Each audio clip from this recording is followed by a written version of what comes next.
What's up, boys? It's a nostalgic gaming channel back at it again with some nostalgic gaming content. Today we're going to be playing Age of Mythology in a full campaign playthrough. And here you can see we're going to cycle through all the main factions here, the Greeks, the Egyptians, the Norse, the Chinese because I have the extended version, the Atlanteans. So we're just going to go through, scroll through, look at all the major gods, all the minor gods here. Well, actually just all the major gods. So go ahead, look at that. I'm going to explain all of it as we're going through, but just a little bit about Age of Mythology. It's a real-time strategy game. It was made by Ensemble Studios. Believe it or not, it was made in November 1st of 2002. So I think it definitely qualifies for a nostalgic game. As you can see, we're going to go through all the screen here, clicking on everything. This is actually an extremely fun game to play the campaign and to play the just the actual maps. The AI is pretty good and the difficulty scales pretty well. So let's get into the video. Let's watch this prologue here where you guys are going to see a little cutscene. I won't talk over the cutscene so you don't miss any voices, but let's get into it. You guys are going to be in for a treat. Make sure you like and subscribe if you enjoy this content. And make sure you check out some of my other videos. I do all of nostalgic gaming content as well as stream on Twitch at the Nostalgic Gaming channel where I do a lot more non-nostalgic gaming content. So let's get into it. Right into Atlantis.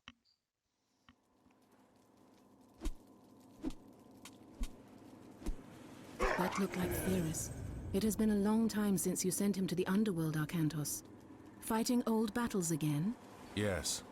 Old enemies. I still see them here. You have won more battles for Atlantis than can be counted, faced opponents no other man dared fight. That was long ago. Today, Atlantis' enemies live only in my dreams. I face feeble pirates now. Is that what you believe, Atlantean? Atlantis still has enemies, and you are still the one who will face them. Any who threaten my home or my family will soon have a place in my dreams. These are enemies unlike the others, Arcantos. Do not let your guard down. Dark times are coming, and you are needed. Arcantos, awaken. Admiral, sir, Yes? we've sighted land on the horizon. We should reach Atlantis soon. Excellent. It will be good to see my son Castor again. So as you can see, we get out of that dream there and we go straight to the first mission, right? No actual playing in the prologue, just kind of to set the scene so you guys can kind of understand what's going on here. You cannot ignore the omens, Arcantos. Lord Poseidon's displeasure is clear. We must help break the siege at Troy.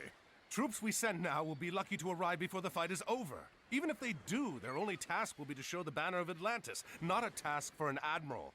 It would shame Agamemnon if we sent one of your junior officers.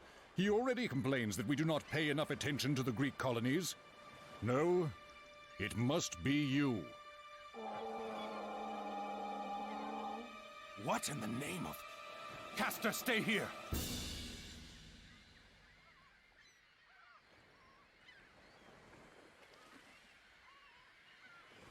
Alright, so we get right into the action here with the tutorial, right? And they send us a very powerful enemy to fight against, the Kraken. I don't want to put my little archer against the Kraken, because the Kraken, in this game you'll learn have each myth unit, which that is, has Arcantos special is a hero, abilities, and very which, effective at when killing using myth the myth unit, units such as the they Kraken. pretty much are extremely strong against human units, so the Kraken would be able to take my arch and throw it. So, a little bit about just this game in general. It's a real-time strategy game with the emphasis on a historical background, exploring the Greek, Norse, and Egyptian mythologies, and just kind of intertwining the tales here.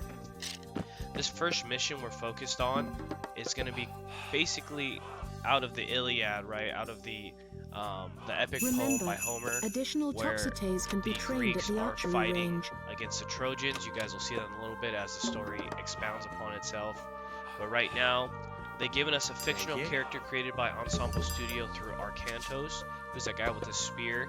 As a hero and as the main character in the story, he does get a special power where he can do like a war cry that increases all of the damage by surrounding allied units. So he's extremely strong, right? He probably has one of the best hero abilities out of all the characters. So in this primary tutorial mission, we just have to defend the harbor, right? Even if a lot of your buildings get destroyed, it's pretty hard to lose this mission, especially because I'm playing on normal. I tried playing on hard, it was very hard. I'm a good gamer, but I'm not a god gamer, so I wasn't able to beat it like that, right? I mean, I could have, but just for the enjoyment of everybody, including myself here, I wanted to make it a nice, pretty casual experience here so everyone can enjoy this long playthrough. And that way I can attack all the cities that you're not supposed to attack and show you really what you want to see. So the whole point of the series is just to expose people to like really good games that I played in my childhood. I'm a little bit older than a lot of people that watch me on stream here, so these games are going to be a little bit out of their reach, but these games are fantastic and they don't get as much credit as they should. Like Age of Mythology, even though it's part of the Age of series, like Age of Empires and whatnot, it's part of the same like universe. It doesn't get nearly as much recognition as those other ones, and obviously those are the GOATs, right? That, StarCraft, Warcraft, those games have reached giant commercial success, and StarCraft 2 is still played today professionally in a lot of places. You see that Kraken's going to try and throw one of my units, but he may have already thrown one. And it's pretty much an instant kill for my human units, right? And we're trying to kill these boats before they land, but Age of Mythology never really got the love I think it deserved. So recently I saw a video by Giant Grant Games where he kind of went through all the missions, and I was like, wow, that would be a great idea, right? That's a game that I love. It's a game that I love playing. Show people a little bit about an in-depth view in this. So for those of you familiar with traditional RTS kind of elements, there's four main like resources. There's food, there's lumber, there's gold, and then there's one called favor, which is unique. Food is pretty standard. You can get it by farming, you can get it by hunting, you can get it by picking berries. Gold, you gotta mine the gold mines, and lumber, you gotta chop down trees. Pretty simple, right? If you can see right now, I activated my god power of rain. Each individual character, or each individual god gives you a different god power, and they vary based on what age you're in and how far into the game you are.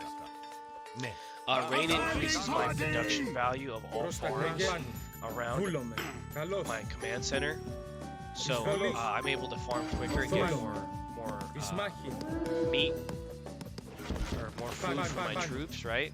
And basically all troops and everything costs at least two types of, at least in the Greek thing here, costs at least two types of, oh look, the Krakens are on my unit. Two types of currency, right? Like melee units will cost a food and a gold, right? Archers will cost a lumber and a gold. Siege units usually cost lumber and gold.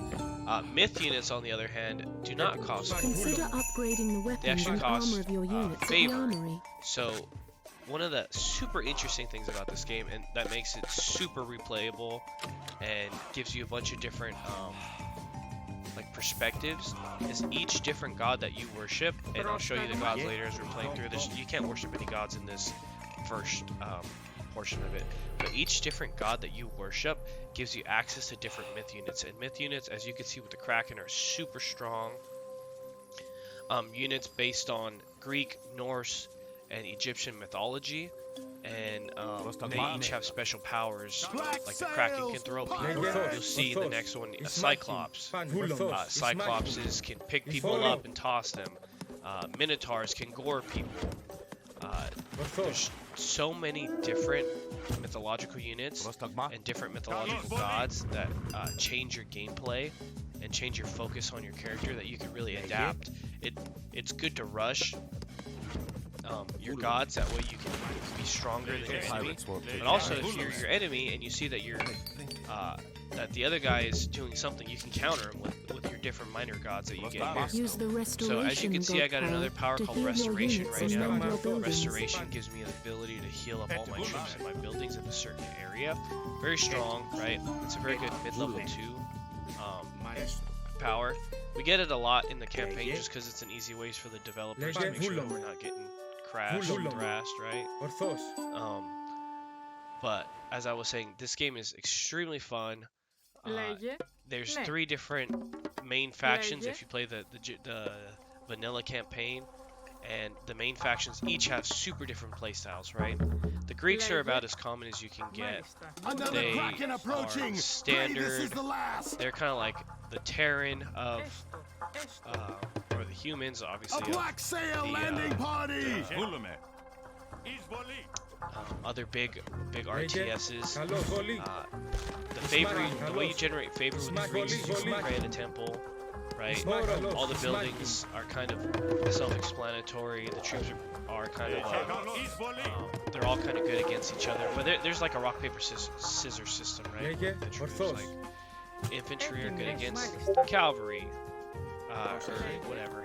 Cavalry are good against archers. Archers are good against infantry, kind of thing, right? Different than some of the other factions, but the Greeks are the most vanilla, and personally, they're probably one of my favorites to play just because their mythological units are so recognizable. Like watching a Medusa turn an enemy super powerful unit into stone is just, you know, that really rustles your jeans, right? That's a good feeling. So as you can see here, in case I haven't explained, or if you guys missed kind of the plot of this episode, is pirates are coming in to attack us, and oh look, you can see some Egyptian units right there. You guys watch him jump. As soon as he gets some of my units, he's gonna jump. There you go. Pirates are coming to attack Atlantis. Because Atlantis hasn't been helping the Greeks out, but there's really a whole overarching plan that you don't know about yet. But so the general is telling, or the leader of the Atlanteans is telling Arkantos, his main general, to go out and help the Greeks so they can beat the Trojans in the Trojan War, hence the Iliad, and saying that Poseidon is mad. A Kraken is a very Poseidon-esque mythological unit, right? Like different gods have different like favorite mythological units. Because Poseidon is the god of the sea, the Kraken is one of his, right? Just like a Pegasus is very similar, right? As you can see now, my overwhelming army sends the pirates back, but you're gonna see in this little cutscene here that they kind of left with something very important, right? That I didn't defend as well as I would have liked. And something important is missing. No spoilies. Look at the Poseidon statue. Is it missing something? Do you guys remember? Another Arkantos. His creatures help the pirates. Father, they stole the trident! What? Yes, it was stolen during the fighting. Chamos. There could not be a clearer sign, Arkantos. We are losing Poseidon's favor. We must act. I will go to Troy as you ask. I'm going to get that trident back on the way. Zathos! Take supplies aboard and get the men together. We're setting sail. Can I come? No, I need you here in case they come back. Don't worry. This errand will not take Arkantos has a long. real dad moment there where he says, "No, son, I need you here. You have to protect the house." And doesn't really give his son the opportunity to like go out and push himself and challenge himself in battle. Like in most ancient civilizations, that's kind of like he's at the right age now where he can go out and battle and fight, and it would have been good to take him out and expose him, right? Because that's kind of how they setting out on this errand saw really was themselves. all that was needed to appease Poseidon. Black sails, port side! And he leads us to Chamos, too.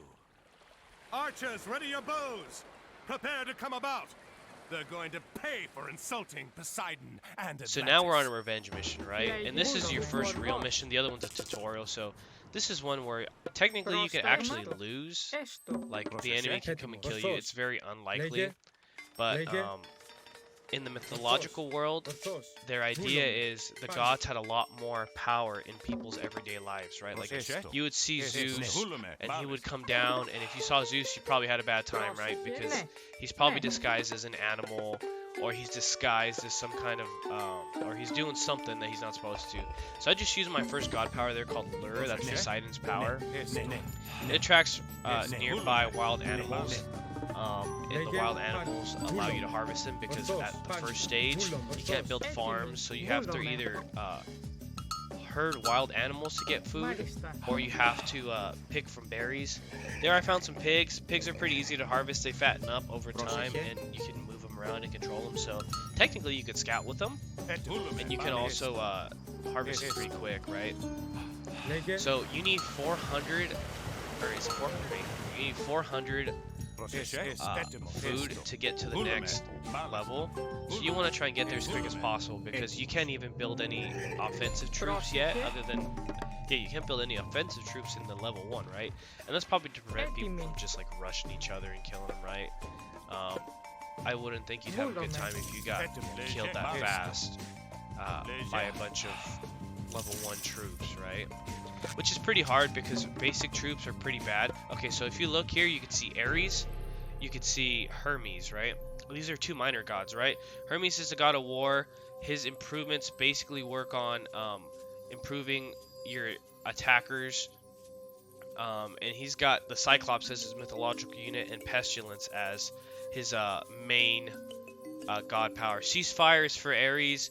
He's got the Centaur, and he's got things that improve like your horses and your centaurs, right? So you basically get the decision on which one you want to work on and which one you want to worship. I pick Ares in this case because I love me some Cyclopses. Cyclopses are very strong. If I'm not mistaken, they have crushing attack, which does siege damage against buildings, and they can also pick up and throw other units, and that's pretty much an instant kill. So here, like to human units, of course, not to like other heroes, but to here, I want to try and get as much food as possible. And you see my little scout; he's doing a good job scouting around the area, and he's attracted the ire of some angry enemies here. So I'm gonna just kind of run him around and avoid those enemies. Run! Run! So one of the nice things about this map is because it's by water, you can incorporate some naval combat. And the enemies kind of struggle against boats for some reason. Like, they have a hard time fighting boats. You're gonna see several times in this game, the AI is jank, right? That's one thing about this game that I'm not a big fan of, is the AI, because it's pretty janky, right? It's not, every once in a while, like, you'll be fighting an enemy and they'll just stop attacking, or like you guys are doing your epic battle and you guys will just walk into each other. I'd say that the enemy AI most of the time is pretty decent. It's not overly hard, and it's not overly like weak, but every once in a while they just like struggle. Or like you'll try an attack move and your units will just keep walking as they're getting taking heavy fire. But other than that, they made a very good game with very good, like, the enemies are pretty smart, the engine's pretty decent, right? It's not unfair by any means, but if you don't bring a proper army, you're going to get destroyed, because they build pretty good defenses. And in this game, siege weaponry is extremely important, because trying to kill a main town center without any siege weaponry it's going to take you a very long time. Your guys are probably going to do 1 damage to the big town center there. So you're going to need some kind of siege weapon, be that a myth unit, be that a catapult, be that a ram, a siege tower. You're going to need something that damages the main buildings there. So I can't believe, though, that this game was made in 2002, and look, it still looks pretty fantastic, right? One of my favorite things about this game, and I catch myself doing all the time, is I don't know if it's actually Greek or if it's just their interpretation of Greek, but every time you click on the units, like, they speak in a different language, right? And it sounds so clean, and in my mind, it like helps me immerse into the fact that, like, I'm watching somebody, or I'm listening to somebody playing, like, speaking in ancient Greek, right? It really gets you in there. It's not like, granted, like, it'd be kind of cool if, like, when you're playing StarCraft, if the Zergs had, like, the garbled and they had, like, a Zerg language, right? Or actually speak through the hive mind. Or the Protoss, they'll give you, like, the Zelnaga, or, like, for a Dune or whatever, but everybody ends up speaking English, right? Like, what's the possibility that in all these many civilizations that they all are able to communicate together, right? So if you look here, one of the nice things about exploring in here is, and you'll see several times later that exploring is key in this game, I found a shipwreck which gave me a bunch of gold and a bunch of lumber, right? That allows me to build some buildings where I can train troops, And in this game, in Greeks, you have to build an archery range, you have to build like a military base, and then you have to build a cavalry stable, right? For different types of troops. I'm gonna build a small wall here to protect myself from an attack. Just to make sure that I don't get snuck up on. I probably could build a tower also. Oh, there you go, there's a Cyclops. And even the myth units speak, right? At least the ones that canonically probably could speak. But if you get a myth unit that probably doesn't speak, you're not going to see it. So I want a Pegasus here because Pegasus is supreme for scouting. It doesn't do any attack. It doesn't do anything other than give you vision, right? And help you scout. So as you can see, my little villagers are getting up and down on their knees because they're praying. But like I was saying, in Greek world, right? In Greek times, in their mythology, the gods had a very active participation in their lives. Like the gods would just show up and do things, or they would like grant people powers, or they would like strike you down with lightning if you did something that they didn't like.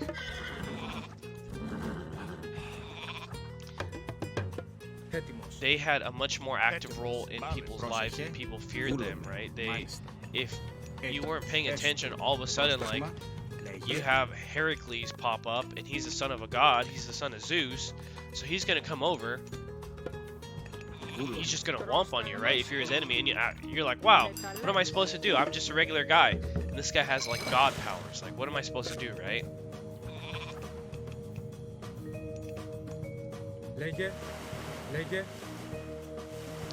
And this game does a pretty good job of incorporating a lot of the different deities and gods in there, and kind of making them all balanced, because like if you're looking at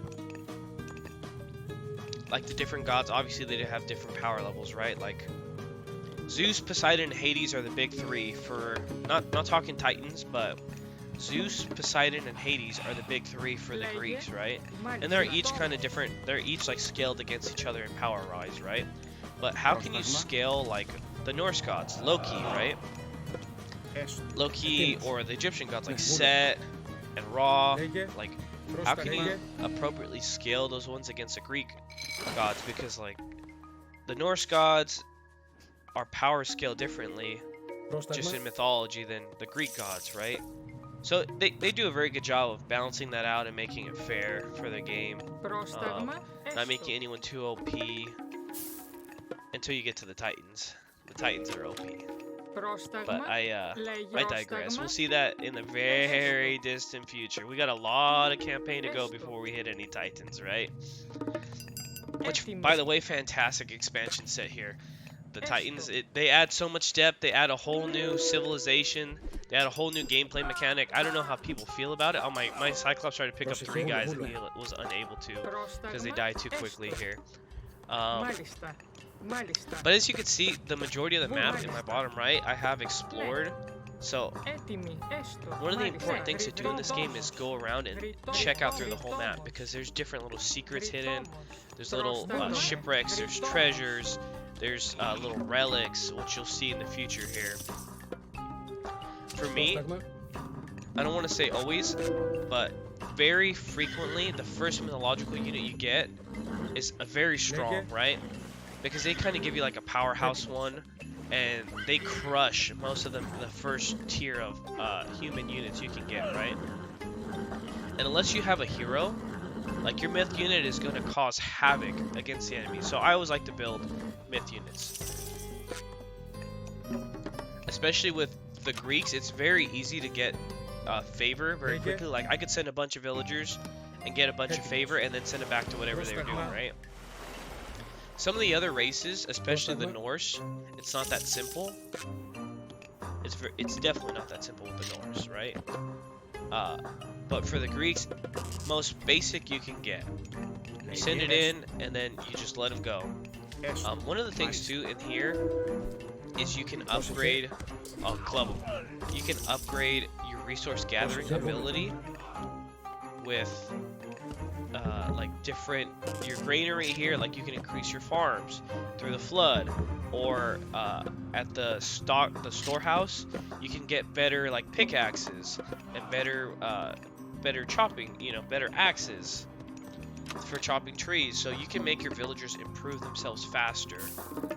In addition to that, like you can also get food in alternate ways, like you can find relics that do that, or you could have fishing ships do it. And one of the super nice things here about this game is, like, you could build an army pretty quickly. I am not super great at like task managing, and that's one of my downfalls when I play RTSs is I usually sit on, if you can see, I'm sitting on a lot of like wasted materials, right? I'm gonna call them mats because I'm a gamer. I'm sitting on a lot of wasted mats there. But realistically, in this game, you could get an army very quickly. A very powerful, an army very quickly. So if you're not like on the balance of, like on the cusp of balancing making an army and protecting yourself, you could be in some trouble. Alright, one of the nice things about that is with my gate is I can oh look, there we go, there's an enemy army attacking me from the north side, and because I haven't upgraded it yet, my tower can attack them when they're so close. So they're just gonna keep chipping at it. Oh, and that guy's gonna go right towards my villagers, but luckily your town center has built-in defense, right? So it's gonna protect my villagers here.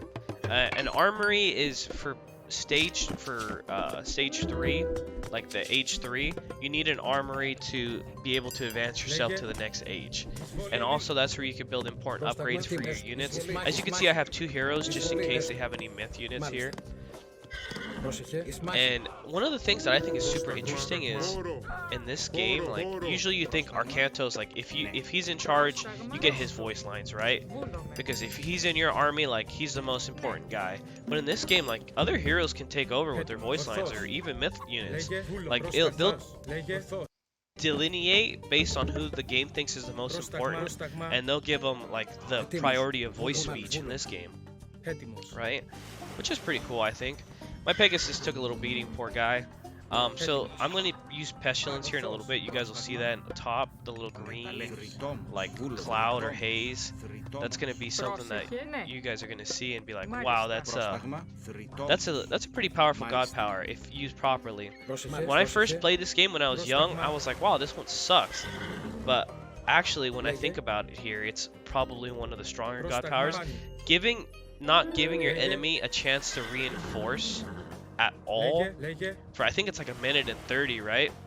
If I'm doing a devastating attack on your like right now, I'm about to do right now, if I'm going to do a devastating attack on your main base, right? Oh, link up army. If I'm going to do a devastating attack on your main base and you can't reinforce, or you can't do anything, you can't build any more units, like how many times have you been in an RTS and you're in your base, you're defending, you're like, let me pump out some troops, let me get some guys, let me get some reinforcements, I'm going to win this fight, then you're able to turn the battle around, right? Not with Pestilence. Pestilence stops all production by your enemies. I think I ran out of unit supply here. Yeah, I capped my units, and I don't think I can build any more houses. So the one thing is you kind of run out of supply pretty quick in this game. That's one thing I don't really like. And there we go. We're going to activate Pestilence right now. As you can see, it's kind of hard to see my people battling, but my Cyclopses are crushing those towers, hitting them with the clubs. Crush them, boys. That's my goon squad. And then Arcantos, that little blue fire around everybody, that's Arcantos screaming, giving everybody better attack. So we use my Pestilence. I guess it's 50 seconds. They cannot build any units, any like combat units, any troops, anything like that. So I was trying to be cheeky and build like a little extra war facility there for my archers. That way I can pump some more troops while he can't, just to kind of rub it in his face, right?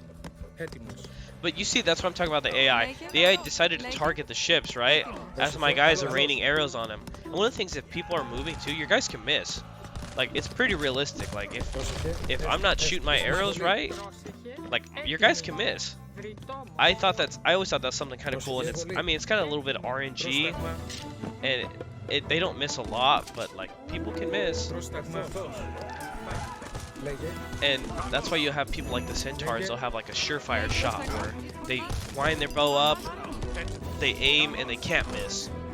and they give extra damage. So, I mean, it's kind of cool. This game has a lot of really interesting elements to it that I feel bad that it gets overlooked when we're not talking about the big RTSs. But this game is fantastic. Watch my Cyclops. Get him, Cyclops. And I actually upgraded him. If you can tell, I upgraded him to an Elder Cyclops too, so he's extra strong.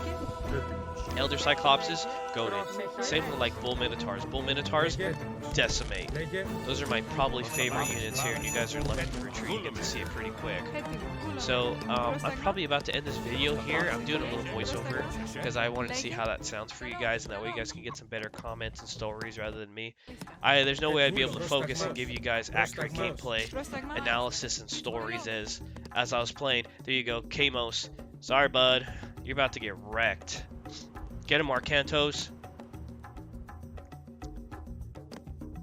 Oh, and if your heroes die, you guys are going to see what happens, but it's actually the most interesting way I've ever seen them handle the hero system in all of RTSs. That's a promise. You guys will see. So we go to a little cutscene here. Little exposition. Another time, Arcantos. Your luck will end. I will be there to see it. Your head will hang from my mast, Atlantean!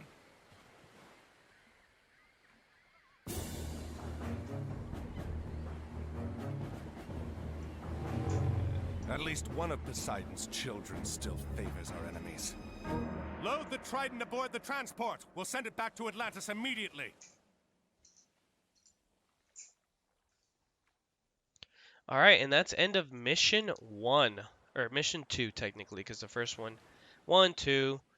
yeah, end of mission 2. So, thank you guys for watching. Hopefully you guys enjoyed the video. Make sure you like and subscribe. I'm going to be playing the entire game here with interesting commentary, hopefully. If you guys enjoy that, leave a like and subscribe. Again, thank you guys for tuning in. And hopefully you guys come in for the next one. See ya.